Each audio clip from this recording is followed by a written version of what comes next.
My eyes open to the emptiness. My face is nothing but crooked lines. I guess somewhere I really fell behind.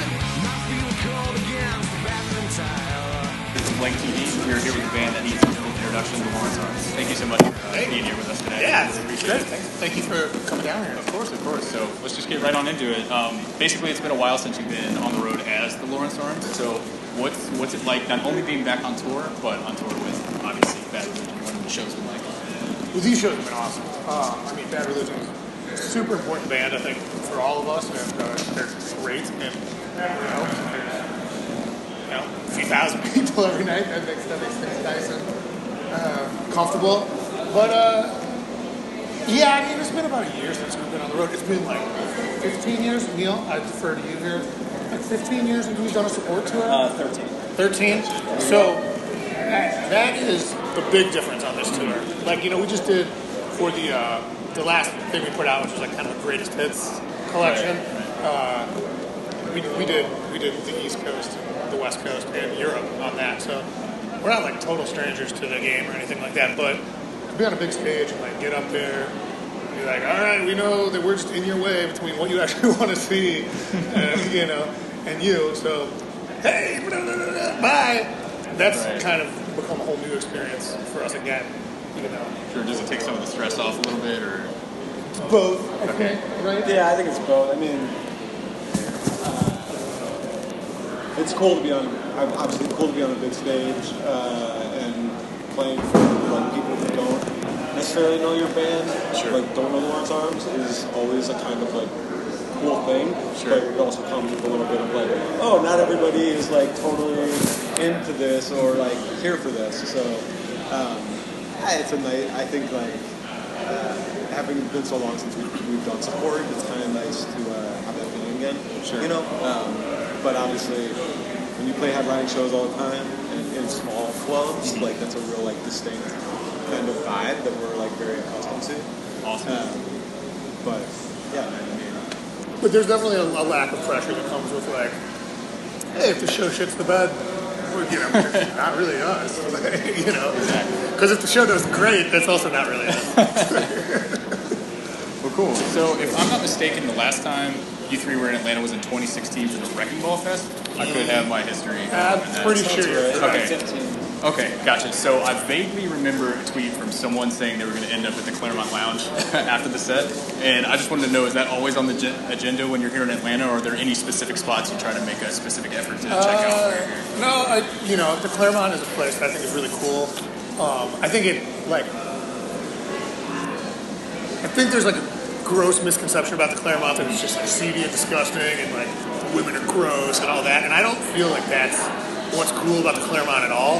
I feel like what's cool about the Claremont is it's like the women that are there are dancing and feel sexy, and the people that are there watching them are into it. You know what I mean? And I feel like there's a real like democratization of sort of alternate ideas of like beauty and sexuality that goes on there. Plus, it's like a shitty dive bar, which is like my shit. I love that without like a 62-year-old woman taking off her clothes behind the bar. But that just like sort of adds to it. I feel like the vibe. The last time we went, it was like a little like jockish. Like I feel like people kind of caught on to it. Oh yeah, it's totally become a tourist destination. And so that is not as cool. But like when we used to go there, it would be like, wow, this vibe is so good. Everyone's so positive. Plus, it's like this kind of cheap dive bar. So yeah, Claremont is a place that I really love. I don't have really many other destinations in Atlanta. Well, sort of tying into the next question, craft beer is bigger than it's ever been before, and you guys recently played in Philadelphia at the Chimney Creek. I'm sorry if I'm butchering that. You did right. That brewery name, but either way, they released a Key to the City lager, and then for those of us who weren't lucky enough to be able to travel to Philadelphia, do you foresee any plans to collaborate with other breweries in the future, maybe do more brewery shows? And if so, what would some companies be that you would like to work with? Well, I mean, we're still in like the first month of having one beer, so I don't know how like crazy we're trying to go with like unleashing our beer lines through different craft breweries. The thing about Chimney is like we've known those guys for a long time. They used to do what? Go-kart? Is that right? Jumpstart. Sorry. Records. So they're like punk rock guys we've known for a really long time. And they were really amenable to the idea of, so like, personally I'm not a huge craft beer fan, right? Like I don't need like your like oatmeal blueberry triple stout hop situation or whatever the fuck it is. And they were really down with like, you know, a drinkable American lager. It's like what you steal out of your fridge in your uncle's garage. Right. And that's something I really appreciated about saying it was a lager. I can't get into the IPA thing. So right. And it's just like, and the thing is that we were like, it's kind of where like it all hits, right? Because people like want a cool craft beer, and then if the bar doesn't have it, they go, all right, I'll just take a Pabst. So it's like, why not like be both of those things at the same time? So the experience was so great, and the beer actually turned out really well, which was a little scary, you know. The brewer's like, here's the beer, and I was like, oh, thank God. Okay, moving right along. Ollie, I'm sure you can tell, recently got the Suicide King on his arm, and the Instagram account was kind enough to repost it. And something we've been talking about over the last few weeks is it sort of seems like there's more fan interaction via social media. You know, whether it be like, hey, come up with your favorite pun for this coffee contest. So we said something stupid like a guided tour affogato or something silly, and like there's this whole thread of people who just see if we can come up with the silliest thing to say. So is there any one member of the band that sort of has dominion over social media, or is it Toby? Or do you prefer not to say? No, it's fine. I do the Twitter mostly. The dude that does the Instagram was a fan. He started a fan account. Awesome. And we just like loved what he was doing. And I hit him up one night. I was like, "You want to be like a real guy?" That's so funny. And he was like, "Yep, I do." And so he runs that, and then Toby does a lot of the Facebook stuff. Sure. And is there other social media? I have no idea. I don't do any of that. I barely do any of that personally either at this point. So yeah, I'm pretty tuned out. But I think it's cool that people who like the Lawrence Arms want to do stuff on the internet for us. I think it's pretty awesome. So yeah, that's a cool place to be.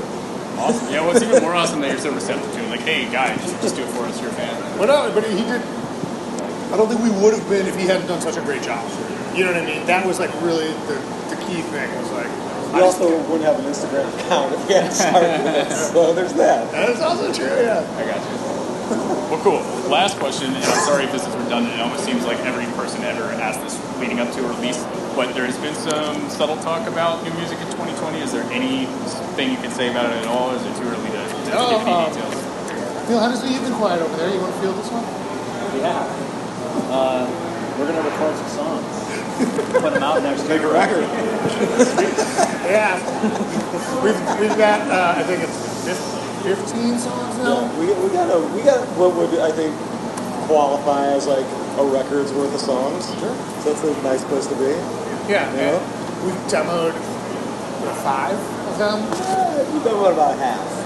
7 maybe. Yeah. So, like, on the scale of like non-existence to existence, it's like pretty turned on the dial. Yeah, you wouldn't be able to award it at this point legally in a lot of states. You know. That's a pretty perfect answer. So, anyway, thank you so much for taking time to come on the show, and we're super stoked. It means a lot that you Awesome. bring this out. Yeah, thank you guys for coming down early and hanging out. Fucking up your arm with our logo and shit like that. It's rad. Like, we really appreciate it. Yeah, of course.